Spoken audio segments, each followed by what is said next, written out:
Hey everyone, and welcome to this session on data science interview questions. If you are preparing for a data science job interview, you are in the right place. In this video, I will take you through some of the most commonly asked data science interview questions, explaining each one in a way that is easy to understand. Whether you are a beginner or have some experience, this session will help you solidify your concepts and boost your confidence for your interview. Now, before we dive into questions, let's quickly understand why data science is such a crucial field today. Throughout this session, I will not only give you the interview questions but also explain them in a way that feels like a real learning experience. Each question will come with a detailed explanation so that you understand the core concepts rather than just memorizing answers. My goal is to make sure you are not just ready for your interview but also have a strong foundation in data science. So, without further ado, let's jump into our first question. So, let's start with the basics. What is data science and how is it different from traditional data analysis? Data science is a combination of statistics, programming, and machine learning to analyze data and make predictions. Unlike traditional data analysis, which focuses on understanding past trends, data science helps predict future outcomes and automate decision making. For example, a traditional analyst might study past sales, while a data scientist would build a model to predict future sales based on pattern and customer behavior. Now that we know what data science is, let's look at the key components of a data science project. So, what are the key components of a data science project? A data science project typically begins with data collection, where we gather raw data from various sources. Then comes data cleaning, which ensures the data is accurate and free from inconsistencies. Next, we explore the data to identify patterns, followed by feature engineering, where we transform raw data into useful inputs for our models. After that, we build and evaluate the model, deploy it, and continuously monitor its performance to improve results. Each step plays a crucial role in making data driven decisions. Since data is the backbone of data science, it is important to understand its different types. So let's discuss structured, semi structured, and unstructured data. Structured data is highly organized and stored in relational databases. Like an Excel sheet with clearly defined columns, semi structured data has some organization but doesn't follow a strict format, such as JSON or XML files. Unstructured data, on the other hand, has no predefined format. It includes text, images, videos, and even social media posts. Since most real world data is unstructured, data science plays a key role in making sense of it. Now let's clear up a common confusion. How is data science different from machine learning and AI? So data science is the broad field of analyzing data to extract insights. Machine learning is a subset of data science that focuses on building models that learn from data. AI, on the other hand, is a broader concept that aims to make machine intelligent, and machine learning is one of its key techniques. In simple terms, if AI is the goal, machine learning is one way to achieve it, and data science is the field that ties it all together. Now, working on a data science project isn't always smooth. So, what are common challenges?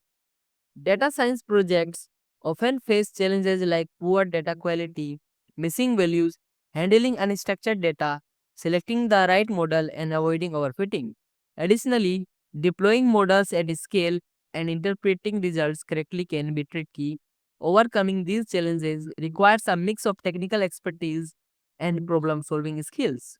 Now that we have discussed the challenges in data science, let's talk about how to approach a new dataset for analysis. Whenever I start working with a new dataset, the first step is understanding the problem we are solving.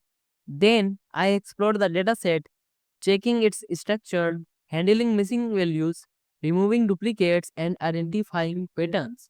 Next, I perform exploratory data analysis (EDA) to understand relationship between variables.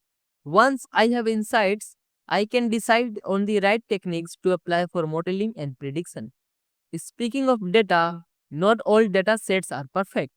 Let's discuss some common data quality issues. Poor data quality can significantly impact model performance. Some common issues include missing values, duplicate records, inconsistent formats, incorrect data types, and outliers. Additionally, noisy or biased data can lead to misleading insights. Handling these problems requires careful data pre-processing to ensure accuracy and reliability. But what if we are dealing with an imbalanced data set? How do we handle it? Imbalanced data sets occur when one class dominates over another, which can lead to biased predictions. To address this, we can use resampling techniques like oversampling the minority class or undersampling the majority class. Another approach is using synthetic data generation methods like SMOT. Additionally, adjusting model loss functions to give more weight to the minority class can improve balance. Now let's talk about the skills needed to become a successful data scientist. So, what are the most important skills required for a data scientist? A good data scientist needs a mix of technical and analytical skills. Proficiency in programming languages like Python and R is essential, along with knowledge of SQL for handling databases. A strong foundation in statistics and machine learning are crucial for model development. Additionally, data visualization skills help in communicating insights effectively. Beyond technical skills, problem solving, critical thinking, and domain expertise play a vital role in making sense of data.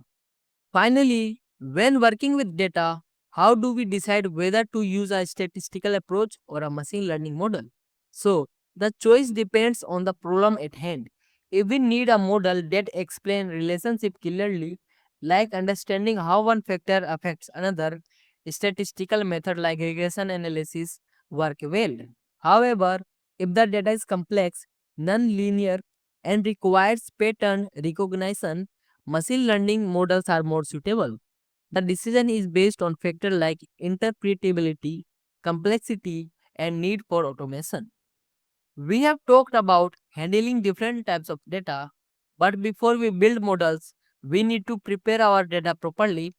That's where data pre-processing comes in. So, what is the importance of data pre-processing in data science? Data pre-processing is one of the most important steps in data science. Raw data is often messy with missing values, inconsistencies, and noise. If we need unprocessed data into a model, it may lead to poor performance or incorrect insights. Pre-processing involves cleaning, transforming, and organizing data to make it suitable for analysis. This includes handling missing values, standardizing formats, removing duplicates, and normalizing data. By ensuring high quality input, we improve the accuracy and efficiency of our model. One of the most common issues in real world data sets is missing values. So, how do we handle them? Missing data can distort analysis and reduce model accuracy. So, handling it correctly is essential. There are several approaches. The simplest way is to remove rows or columns with missing values, but this isn't always ideal, especially when with a small data set. Another method is imputation, where we fill in missing values using the mean, median, or mode. For more advanced cases, we can use predictive models like regression or k-nearest neighbors to estimate missing values based on existing patterns in the data. The best approach depends on the dataset and the problem we are solving. Apart from missing values, another key aspect of pre-processing is scaling data. This brings us to an important question. What's the difference between normalization and standardization? Normalization and standardization are two techniques used to scale numerical data, but they serve different purposes. Normalization rescales data to a fixed range, typically between 0 and 1, making it useful when working with features of different units or magnitudes. On the other hand, standardization transforms data to have a mean of 0 and a standard deviation of 1, preserving the relative distribution of values. Standardization is often preferred in machine learning, especially for algorithms like SVM and k-means clustering, which rely on distances between points. Scaling data is important, but what about extreme values? Let's talk about how to handle outliers. So, what are the common techniques for dealing with outliers? Outliers are data points that are significantly different from the rest of the dataset. They can be caused by errors in the data entry, measurement issues, or natural variability in data. Ignoring them can lead to skewed results. We can handle outliers in multiple ways. By removing them if they are due to errors, applying transformation like log scaling to reduce their impact, or using robust statistical methods that are not heavily affected by extreme values. Another technique is capping, where we set a threshold based on percentiles or the interquartile range IQR to limit extreme values. Now that we have cleaned our data, the next step is making it more meaningful. This is where feature engineering comes into play. So, what is feature engineering and why is it important? Feature engineering is the process of creating, transforming, or selecting features to improve model performance. A well engineered feature can capture important patterns in data that raw features might miss. For example, instead of using raw date values, we can extract useful features like the day of the week, whether it's a holiday or time of day. We can also combine multiple features to create more meaningful ones, such as calculating a customer's average spending over a certain period. Good feature engineering can significantly boost a model's accuracy and effectiveness. When dealing with data, we often work with different types of variables. Let's discuss categorical variables and how to handle them. Categorical variables represent data that falls into distinct categories like gender, product types, or customer segments.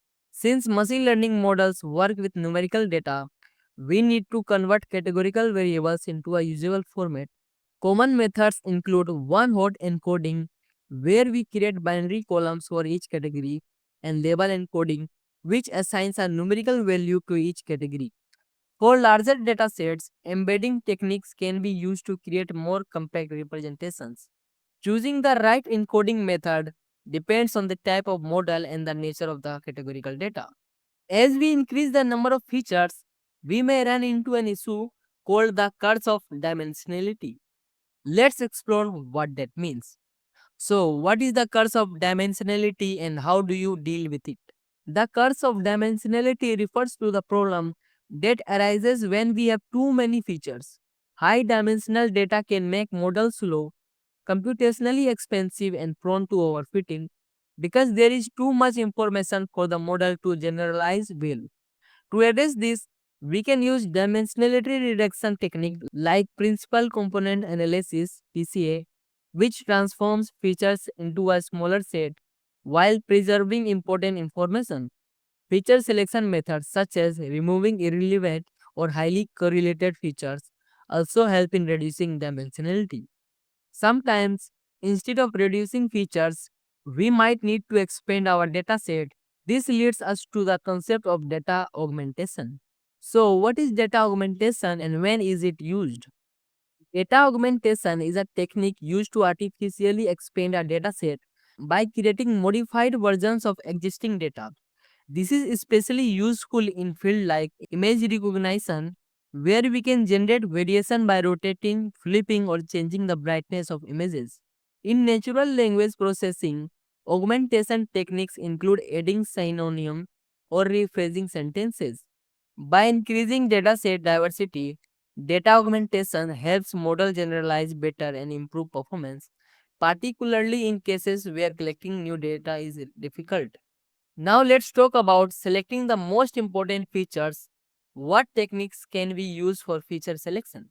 Feature selection helps improve model performance by keeping only the most relevant features. There are three main types of techniques: filter methods like correlation analysis and chi-square tests evaluate feature importance independently of the model.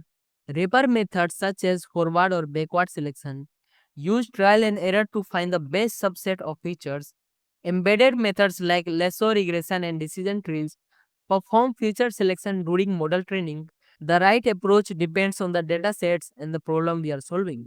Finally, let's discuss how to handle duplicate records which can skew our analysis. Duplicate records can arise from data entry errors, merging datasets, or web scraping.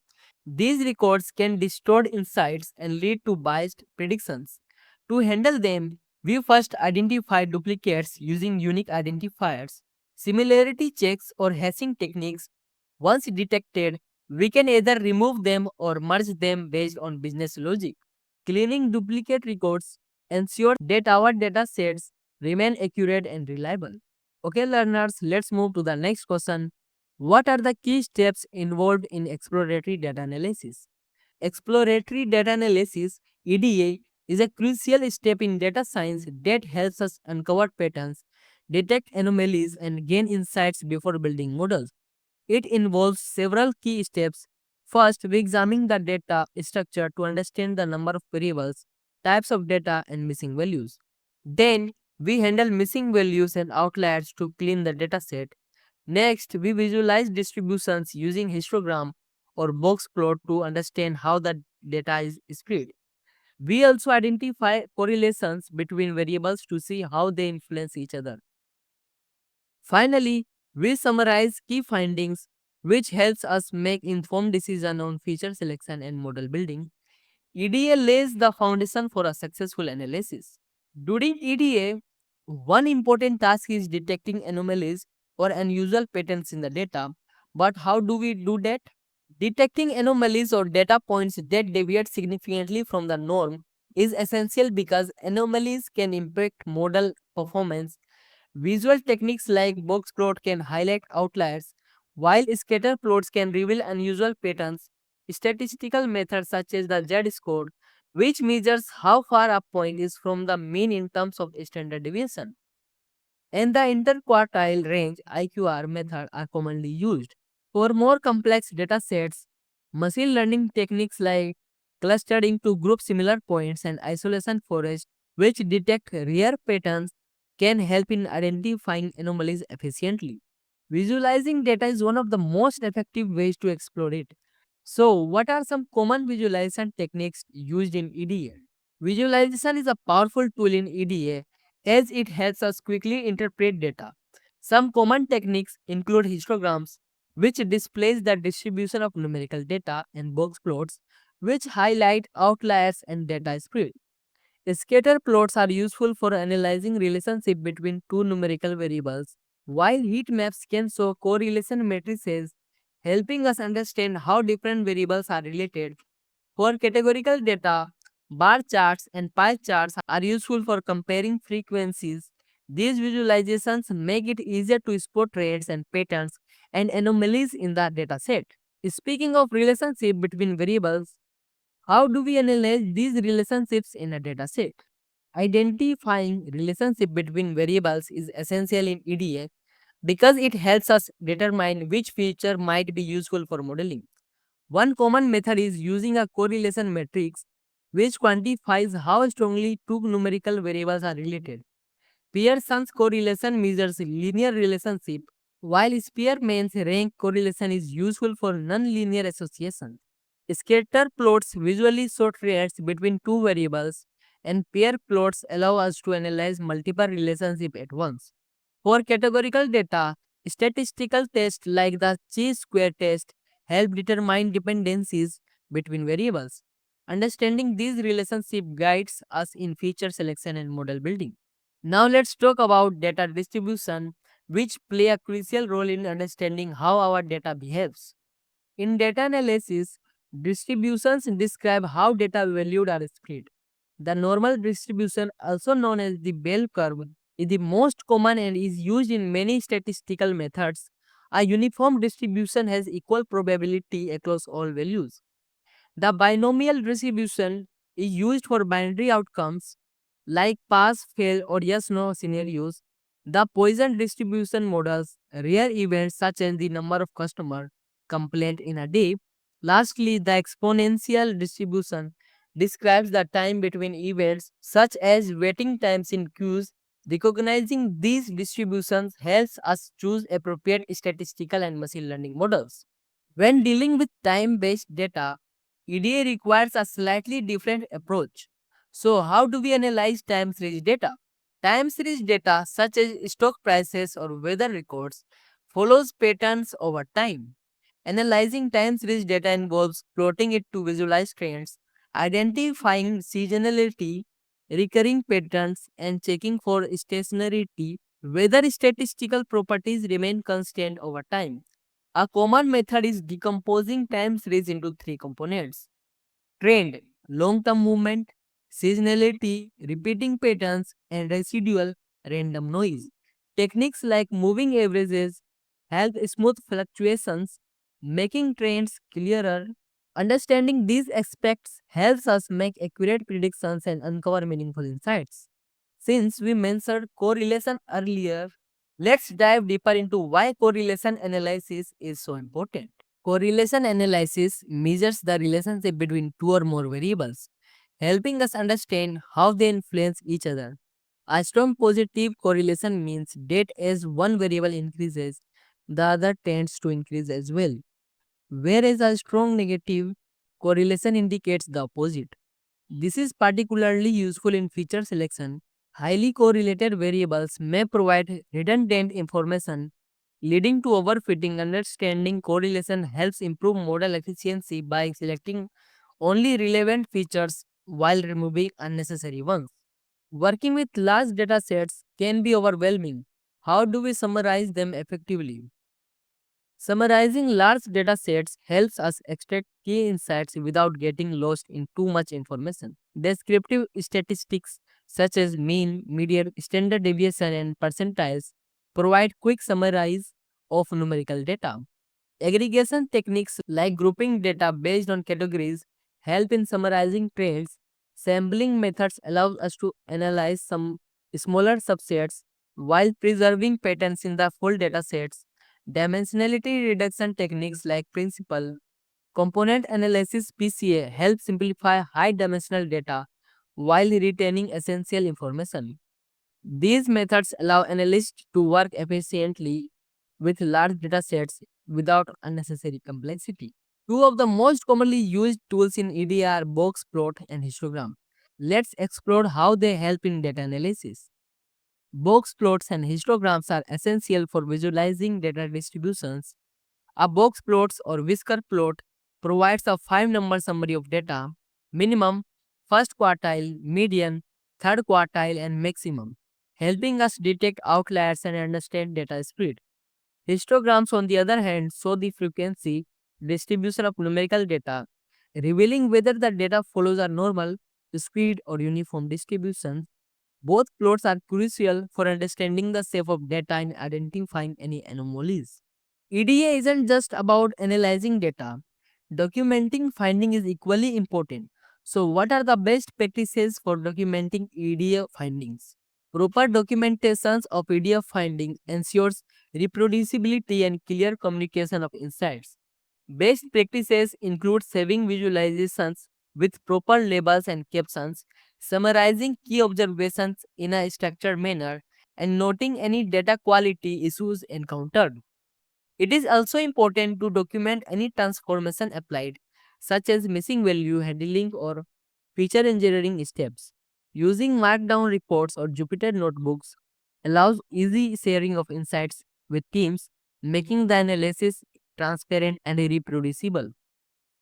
Now that we explored data analysis, let's shift our focus to model selection and evaluation. Choosing the right model and evaluating its performance is critical to building an effective data science solution. Choosing the right model and evaluating its performance is critical to building an effective data science solution. So, what are the key factors to consider when choosing a model? Choosing the right model depends on multiple factors. First, we need to identify the problem type. Is it a regression problem where we predict continuous values, or a classification problem where we categorize data into classes? Next, data size and quality play a significant role. Complex models require more data, while simpler models work well with smaller data sets. Interpretability: some models, like linear regression, provide clear insights, while deep learning models are more like black boxes. We must also consider computational complexity.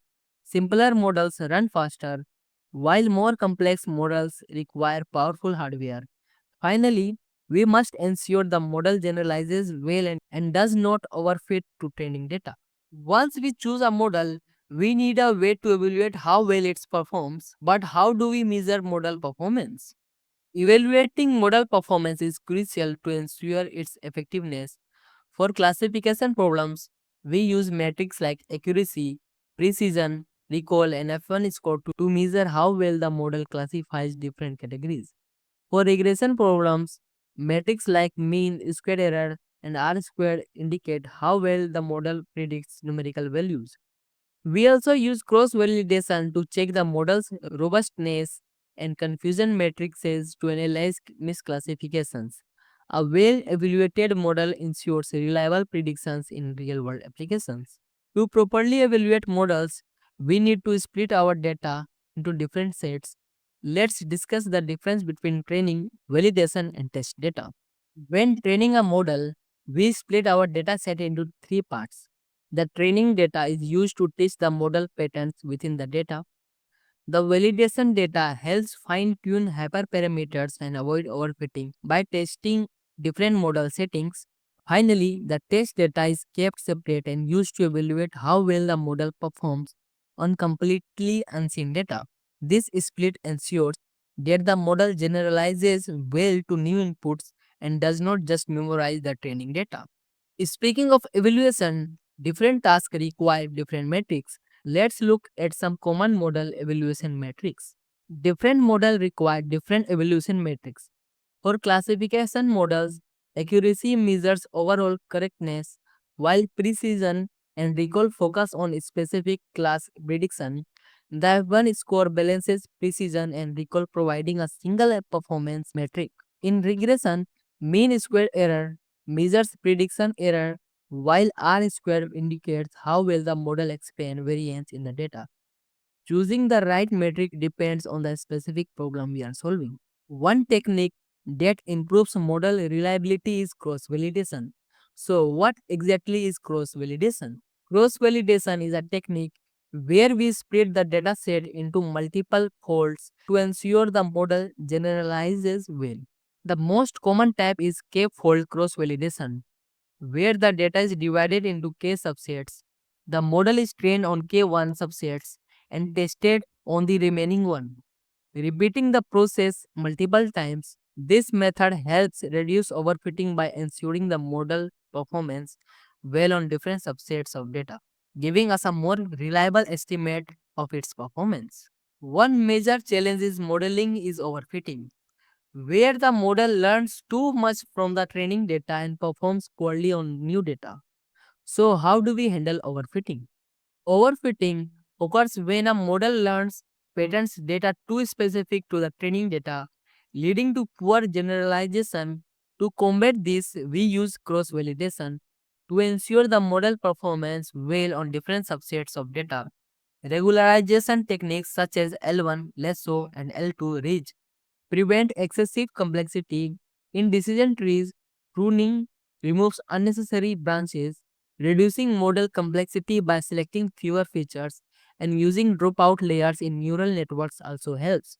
Finally, increasing the dataset size allows the model to learn more general patterns rather than memorizing specific details. A key concept related to overfitting is the bias variance trade off. Let's break it down. The bias variance trade off is the balance between model complexity and generalization.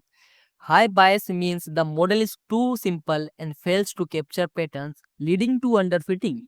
High variance means the model is too complex, capturing noise instead of general patterns, leading to overfitting. The goal is to find a sweet spot where both bias and variance are minimized, ensuring good generalization to new data. This is achieved through techniques like regularization, cross validation, and proper model selection. To further refine a model, we often adjust its hyperparameters. But why is hyperparameter tuning so important? Hyperparameter tuning optimizes a model setting to achieve better performance. Unlike parameters that the model learns during training, hyperparameters like learning rate, number of tree depths in decision trees, or number of hidden layers in neural networks must be manually set. Methods like grid search and random search help find the best combination of hyperparameters. Proper tuning ensures the model generalizes well while maintaining efficiency. Once we have trained an optimized model, we need to compare them. So, what are the best methods for model comparison? To compare models, we analyze key evaluation metrics like accuracy, precision, recall, F1 score, and mean squared error. Cross validation scores provide a more reliable measure of model performance across different data splits. We also examine model complexity, interpretability, and computational efficiency to ensure the best model choice. By testing multiple models and comparing their performance on unseen data, we can select the most suitable one. Finally, after evaluating and comparing models, we need to interpret their result. How do we do that? Interpreting a model involves more than just looking at accuracy scores. We analyze evaluation metrics to see if the model meets the problem requirements. For model like linear regression, coefficient reveal feature importance. Decision trees provide feature importance rankings. For classification problems, confusion metrics help understand misclassification. Residual analysis checks for systematic error in regression models. Visualization techniques such as plotting predicted versus actual values help assess the model's reliability. Proper interpretation ensures the model is not only accurate but also meaningful and actionable. Now that we have covered model selection and evaluation, let's move on to advanced data science concepts and practical applications. A/B testing is a technique used to compare two variations of a treatment, A and B, to determine which one performs better. In data science, A/B testing is commonly applied in product development, marketing, and user experience research. For example, an e-commerce website might test two different layouts by randomly showing version A to half of its visitors and version B to the other half. By analyzing key metrics like conversion rates or user engagement, businesses can make data driven decisions about which version to implement. Another critical area of data science is anomaly detection, which helps identify unusual patterns. Let's explore how it works. Anomaly detection is the process of identifying data points that deviate significantly from normal patterns. It is widely used in areas like fraud detection, where banks monitors unusual transactions behaviors, network security, where cyber attacks are flagged as anomalies, and quality control, where manufacturing defects are detected early. By spotting these outliers, organization can take preventive actions and minimize risks. A well-structured data set is key to an effective model. This brings us to the concept of feature selection. Feature selection plays a crucial role in improving model accuracy. By removing irrelevant or redundant features, we reduce noise, prevent overfitting, and enhance the model's ability to generalize to new data. It also speeds up training, making computations more efficient. Techniques like recursive features, elimination, lasso regression, and mutual information help in selecting the most informative features, ensuring the model performs optimally. Sometimes, instead of relying on a single model, we combine multiple models for better accuracy. That's where ensemble learning comes in. Ensemble learning is a technique where multiple models are combined to produce more accurate and robust predictions. Instead of depending on a single model, ensemble methods reduce bias, variance, and overfitting, leading to improved performance. There are three common ensemble techniques: bagging, training multiple models on different subsets of data and averaging their productions. Example, random forest. Second, boosting, training models sequentially where each model corrects the errors of the previous one. Example, gradient boosting, XGBoost. Third, stacking, combining different models and using a meta model to make final prediction. Ensemble methods are widely used in competitions like Kaggle because they often outperform individual models. With the rise of big data, real time analysis has become essential. But how do we handle it? Real time data analysis requires a specialized tool that can process and analyze streaming data on the fly. Some common technologies include Apache Kafka for data ingestion, second, Apache Spark streaming for distributed real time processing, AWS Kinesis for scalable cloud-based real-time analytics. These tools allow businesses to make instant decisions such as fraud detection in banking, monitoring social media trends, or optimizing traffic flow in smart cities. While working with data, it is crucial to consider ethical implications. Let's talk about ethics in data science. Ethical considerations in data science ensure that model and analysis are fair, transparent, and responsible. Key concerns include data privacy, ensuring user data is collected and stored securely. Bias in models, avoiding discrimination by training model on diverse and balanced dataset. Third, transparency, making model decision explainable and accountable. Fourth, informed consent, ensuring users are aware of how their data is being used. Ethical AI and responsible data science practices help build trust and prevent harm. Now, when working with non technical stakeholders, how do we communicate complex data insights effectively? To communicate data insight effectively, we should focus on clarity, visualization, and impact. Use simple language, avoid technical jargon, and explain concepts in plain terms. Second, leverage data visualizations. Charts, graphs, and dashboards make insights easier to understand. Third, tell a story. Frame insights in a way that connects with business goals. Fourth, focus on actionability. Present findings that lead to clear decision making. Effective communication ensures stakeholders can leverage data insights for better business strategies. With the increasing volume of data, cloud computing plays a major role in data science. Let's explore its significance. Cloud computing provides scalability, flexibility, and accessibility in data science by offering storage solution. Example AWS S3, Google Cloud Storage for handling messy data sets. Second, computational power. Example AWS EC2, Google Cloud AI for processing large scale machine learning models. Third, collaboration tools. Example Google Colab, Azure ML for team based projects. Cloud platforms allow businesses to deploy machine learning models, automate workflows, and scale up analytics without the need for expensive hardware. A critical challenge in AI is understanding how model makes decisions. That's where explainable AI comes in. Explainable AI (XAI) refers to techniques that make machine learning models more transparent and interpretable. This is crucial because it builds trust. Users need to understand why a model made a certain prediction. Second, it ensures fairness, helps detect and reduce bias in AI decisions. Third, it improves debugging, identifying and correcting error becomes easier. Techniques like SAFe, safely adaptive explanation, and LIME, local interpretable model agnostic explanations, help explain model decisions in sectors like healthcare, finance, and law where accountability is crucial. Finally, to stay ahead in data science, continuous learning is essential. How do we stay updated? Data science is a rapidly evolving field, so staying updated is key. Here is how. First, follow industry blogs, KD Nuggets towards data science and Google AI blog.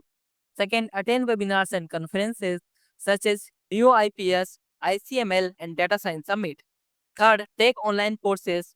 Platforms like Coursera, Udacity, and DataCamp offer specialized training. Fourth, read research paper. Keep up with new techniques in AI and ML through platforms like AR14. Fifth, engage in communities. Kaggle, GitHub, and LinkedIn provide networking opportunities and project collaboration. By actively learning and engaging with the data science community, we stayed ahead of the curve. And that wraps up our session on data science interview questions. We have covered a wide range of topics from model evaluation and feature of selection to real time data analysis and ethical consideration. I hope this video has given you a solid understanding of what to expect in a data science interview. If you found this helpful, don't forget to hit that like button and subscribe to the channel for more tech and interview preparation content. Have any more questions or need further clarification on a topic? Drop your thoughts in the comment section and I will be happy to answer them. Also, let me know what topic you would like me to cover next. Thanks for watching and best of luck with your data science interview. Keep learning, keep exploring, and I will see you in the next video.